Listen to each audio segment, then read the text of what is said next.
for Okay, people to sorry. enter the room. Sorry. I thought you said that I got only 2 minutes. Okay, sorry. No. You have all the time that you need. Okay. I just want to make sure that you have enough of an audience of people that are Understood. listening in. So, Lovely. all right, Thank you. awesome. Yeah, no worries. Yeah. So, hello, Marty. Hello, Justin. Hello, Empler. Hello, Cup of Coffee. Hello, Nainer. Hello, Jealous with a J. So good to have you guys here. It's very sunny here in Europe, so I hope that some folks are willing to take the time to come in and listen to the guys that are presenting their proposals here. Yeah, so we organize these weekly proposal AMAs with the goal of creating more visibility for the actual proposers. Hopefully, it will reach like a few comps that can then also decide if they think the proposal is a good idea and if they want to vote on it. It's also a great opportunity, I think, for the community to ask some questions about the actual proposal. Yeah, like I think thus far, I think the feedback has been positive. So like we would like to continue. Some additional feedback though that we received is that we are going to move this this session after today to Monday because some of the minor votes of some pools they actually close on Tuesday evening, I believe. So yeah, we just want to make sure that we give the different pools, like the different computers, this one extra day basically to think about how they would like to vote on each proposal. So moving forward, all the other events will move from Tuesday to Monday, but still at 3 p.m. UTC. All right, like I've been trying to talk as long as I can, to stretch it as long as I can. So Mark, I would like to give the mic to you. Folks, if you have questions, feel free to drop your questions here in the chat or in the AMA channel. But I think for now, also the chat will work. The session is also recorded. Go ahead, guys. So I go? Yeah, exactly. Mark, feel free to go ahead.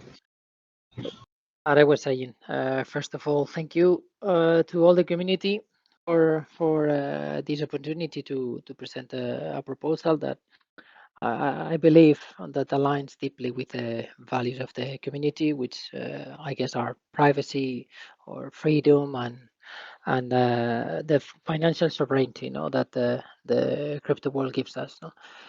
So what I'm proposing is, let's say, not just a payment card. I call it as a declaration of autonomy, and we did it basically because there is a lot of interest into the communities of crypto. So we think that it might be a good fit for the community. It is called 451 Black as a reference to the HTTP status code for censorship due to legal reasons. The problem we are solving, let's say that today using our coins into the real world often means giving up everything, your identity, your privacy, and sometimes even control over your own funds, and especially in DAOs like this one, all the at the end of the day you receive the reward to contribute to a community. How is that reward taken into account into the regulations is always a tricky question for a lot of people. So most crypto cards out there, like Binance, Crypto.com, Wires, requires always full KYC and identity exposure or behavioral tracking or risk of account freeze with no recourse. And the question is, can we create a system that respects privacy without becoming illegal? The solution is a physical prepaid card backed by a licensed user, accessible through a non-custodial interface without invasive KYC, let's say. So when we say the invasive KYC, it means a name and a phone. And I say a name because you need to give a name because it is a mandatory field you need to enter when you are doing a purchase into into every single e-commerce you may have, but there is no check of that name or verification of the buyer, no, and also a phone because of strong customer authentication reasons. You need a phone to authenticate your purchasing. So users on board via a non-custodial web app. No, there is no check on the name or ID or address or passport. None of them are required. Uh, uh, uh, then let's say that the fiat, or not the fiat, but yes, the fiat is loaded into the card. Okay, so there is no banks involved. There is just a bridge between Qubic and USDT, and then from USDT we pass it um, to the to the card. We don't store any card data, so no PAN, no CVV. The process fiat or crypto is directly, and and at the end of the day, is a modular system. No, it's built for resilience. So it is black label, physical or virtual cards, and and usable by this day or the community. Some questions that users may have is that what happened if I recharge my wallet and then I recharge the card from the wallet and then I want to do the reverse.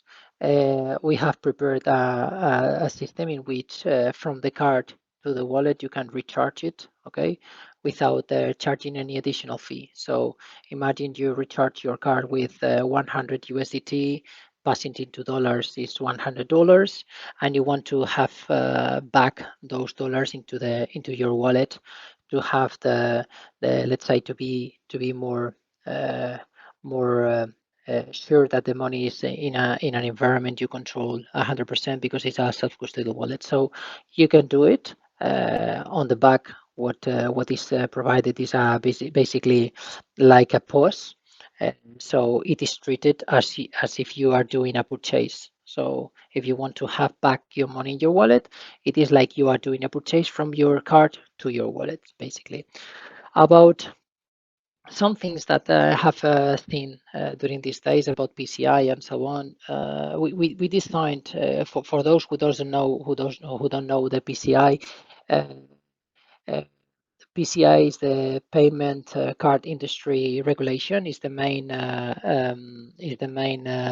institution that um, uh, yeah save the regulation of the card holders mainly, and but also about they control also about the POS environment, payment providers, and so on.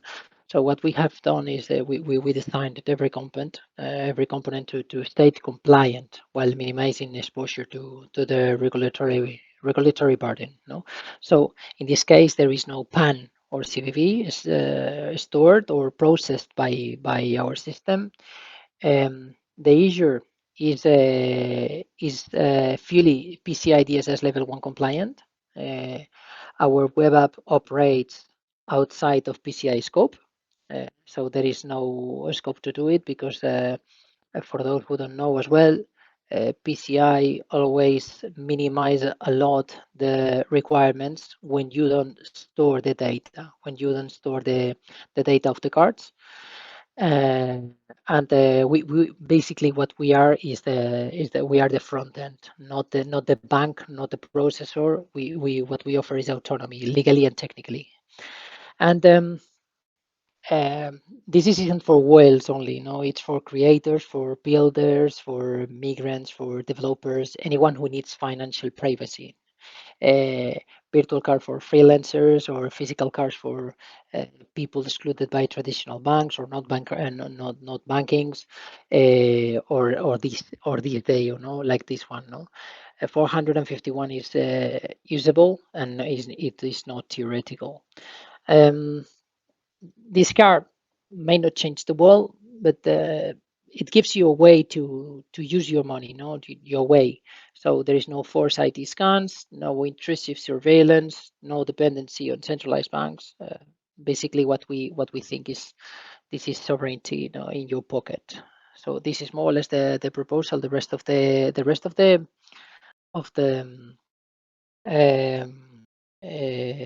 details. I think they are well known. We are thinking in 3 different tiers, answering the willingness of the community, given all the feedback we have received. We have launched or we have created 3 tiers: the light tier, the platinum tier, and black tier, depending on the um, depending on the level of expense or level of card we may want. So the first 2 ones, the light and the platinum, are virtual cards. All of them tokenizable in Apple Pay or and Google Pay, and with a limit expenditure of 50K or 100K per month, depending if we are speaking about light or platinum. And then there is a physical card, okay, that is personalizable, okay, that is fully configurable, or the image of the card will be configurable. The other ones, the virtual, are not with any image into the card. There is no design on the card. And the physical one will require, let's say, what we call a soft KYC. Soft KYC requires always an ID, okay, but that ID won't be checked by anyone, let's say, and after 6 months the record of the data will be disappear from the database. The other ones, the virtual ones, just as I said at the very beginning, they only need a name, surname, and a phone, because for the reasons I have said. And this is basically the proposal of the cards. On the part of the funds we are asking for is basically to enroll and to pay the fees we have with the providers, and to build the bridge. The rest of the costs will be covered by us. No, we are not asking from anyone to cover any more costs on the proposal. And just one thing I forgot to mention, that it has been also a part of the discussion during these days, is about the fees. The fees are only from passing the money from the wallet to the card. So we are speaking about different fees depending on the level of the cards. And as you all have the access to the proposal, you can see the details of the fees in the proposal. So more or less, this is what we have. I don't know, because I don't see the chat yet. I don't know if we have more questions, or if we have questions. Yeah, I'm seeing that we have questions. Yeah, no worries. I will help you with the questions. But first of all, thank you so much for taking the time to to come to the community, and I think also discuss these proposals on Discord. It's not native, right, to everyone, so I really appreciate you taking the extra mile and also coming here to discuss your proposal with the community. I think that's great. Yeah. So I think one question is, need to scroll up. Let's see. That's a question that I actually already answered. So this is a question from these nuts, no? Yeah. Yeah. Liquidity pools, probably USDC, Qubic for earning passive income. I don't get very well the question. Sorry. Yeah, no, but, I think it's a question. I think it's a question for basically for the project, not specifically, for you. So it's fine. Okay. Yeah. So are cash withdrawals, possible at ATMs, and like what's the limit, and are there fees? Like, would it be possible if you have the physical card, for example? A physical card, yes. Sorry, I didn't get you very well, Talent. Yeah. Yeah. Sure. Tell me. Yeah. So his question is, are cash withdrawals possible at ATMs? And if so, what's the limit, and what are the fees? Yeah. In the case of the physical, it is possible. In the case of the virtual, it is not possible. In the case of the virtual, the only limit is the limit that the ATM providers have depending on the ATM. Some ATMs doesn't allow you to withdraw more than $1,000. Some of them only 500, depending on the limits of the ATM. And then about the fees, depending also the fees on the ATM. So we don't have fees, or we don't earn money, let's say, for withdrawal. We only participate from the fees from passing the money from the wallet to the card. So there is where our story, let's say, as a company ends. The rest of the fees are always managed by the issuers and by the PSPs, or by the different different providers. It's the same as, for instance, the card are issued in US dollars. So if you are paying in euros, or in dirhams, or in dollars from Hong Kong, or something like that, there is a forex exchange, a money exchange, okay, and we don't participate in there. So you will receive by PCI regulation an advertisement, or an alert, or a warning in the POS, in the terminal payment you are paying with, in which you will see if you want to pay. They are allowing you to pay in US dollars, or in the local money, in the local currency. If you choose to pay in the local currency, it will be Visa who will do the forex exchange, or the currency exchange, and it is basically unknown by the cardholder how will be the total amount, because the fees applied by Visa are mostly unknown sometimes. And the other one, which is to pay in US dollars, which is the currency where the card is issued, you will see exactly how much you are going to pay in US dollars, or how much you are going to be deducted on your card. So these are the fees we have. But about ATMs, I think more or less is solved, no? The question. Good. Okay. There's another question from these nuts, and also from UTT, who's asking, will there be cashback or rewards or other special benefits for getting a card from you guys? Not yet, because we are in a initial stage of this for us wonderful adventure.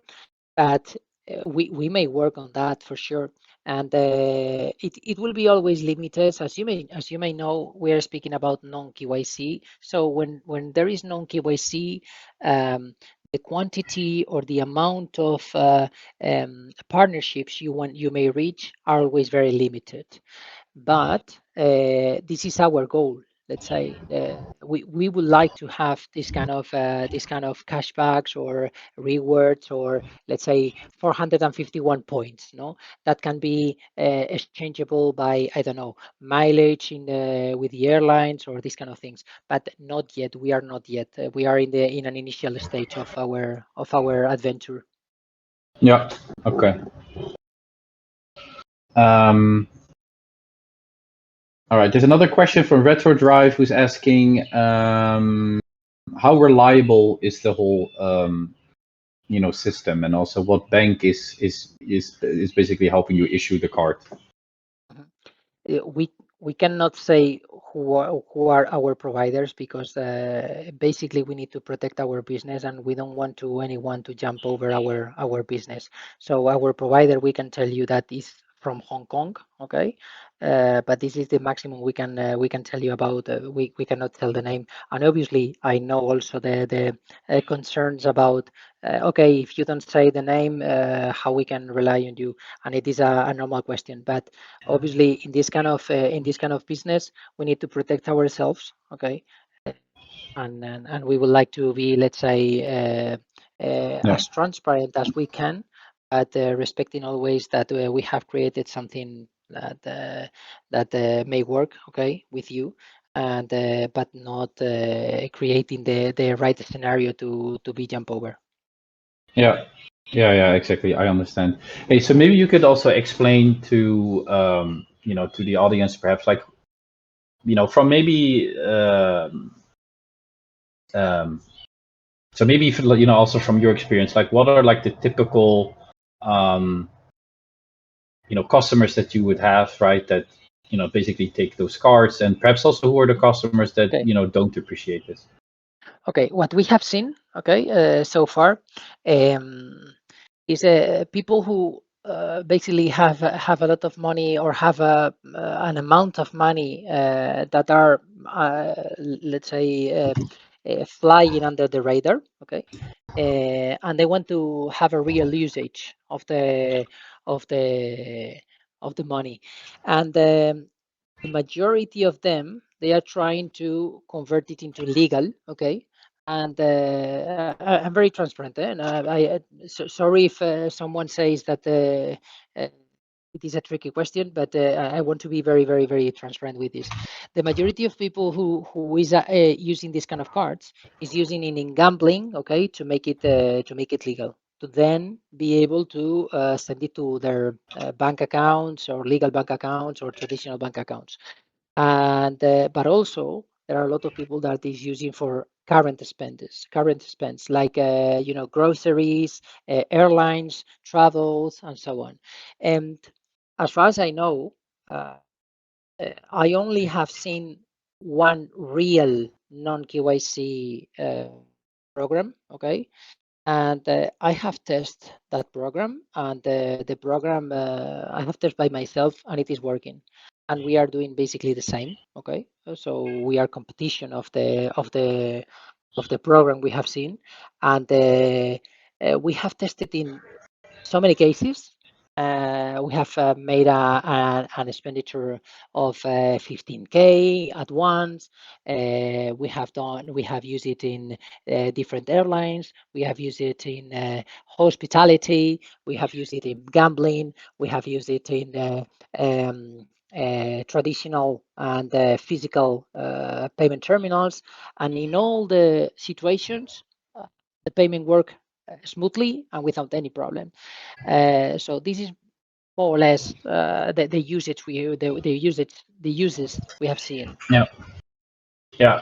I mean, I know people actually in my surrounding that are using non-KYC cards, and I think like for folks that like that way of spending their money, I think it's a real outlook. It's probably not for everyone, like from my point of view, but for folks that do really appreciate privacy and would like to stay off the grid, I think it's a pretty good solution. All right, there have been some other questions again from Retro. I'm just going to go down, guys. There's a question from Sirt, about the mechanism to ensure that the user deposit funds remain secure. So first of all the users will have their own wallet. We don't touch the funds, we don't control the funds, and that wallet it has a seed phrase. Enter into your wallet using your own password and your own credentials. We don't touch in there. We don't want to be there. Basically, we don't want to touch the funds. And then about the reliability of the holder of the card or the issuer of the card. They are compliant with Visa. They are compliant with Visa.